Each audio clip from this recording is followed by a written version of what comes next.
So next part is we want to find exactly there's one point of inflection. So find the x coordinate of the point of inflection.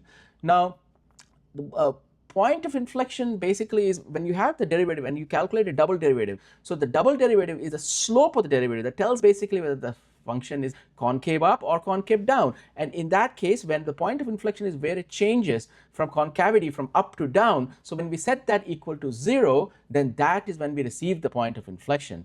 Okay, so essentially it tells us concave up. Basically the double derivative tells us the concave up or concave down, whether it's positive or negative, and then the point of inflection is where it changes from concave up to concave down or vice versa.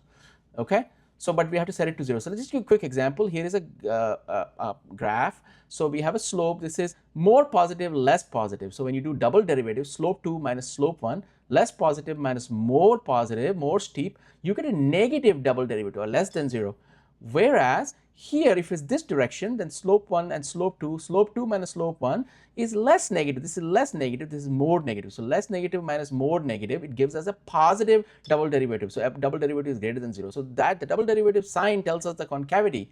Okay, so let's go ahead and find the double derivative first. Then we have our derivative, and our double derivative just uses the quotient rule. So essentially what that is really quick is derivative of this, the top is negative 1 over x and times the denominator minus the numerator times the derivative of the denominator, which is 2x from x squared, the derivative is 2x, divided by denominator squared. So that's our f double prime of x.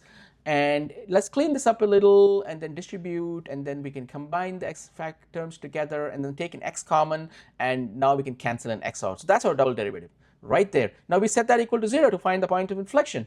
Let's go ahead and do that. And then x cubed can be cross multiplied, so negative 3 plus 2 ln x equals 0, 2 ln x equals 3. And so again, divide both sides by 2, 3 by 2, log x base e is 3 by 2, so e to the power of 3 by 2 is the value x. So this is the point of inflection, x equals e to the power of 3 by 2. That's the point of inflection where it's changing concavity.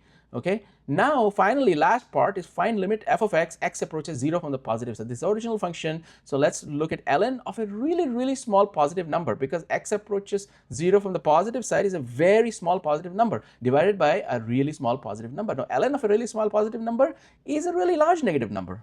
Okay, really big negative number divided by a really small positive number. So that is a really big negative number. I know it's getting very confusing, but finally we get a really big negative number, which is negative infinity. When limit f of x, x approaches 0 to the positive side is negative infinity. And we are done. So if you have any questions, please let me know in the comments below. And if you have enjoyed this video, please give it a like, and please let me know in the comments. Okay, I'll talk to you in the next video. Have a nice day. Bye.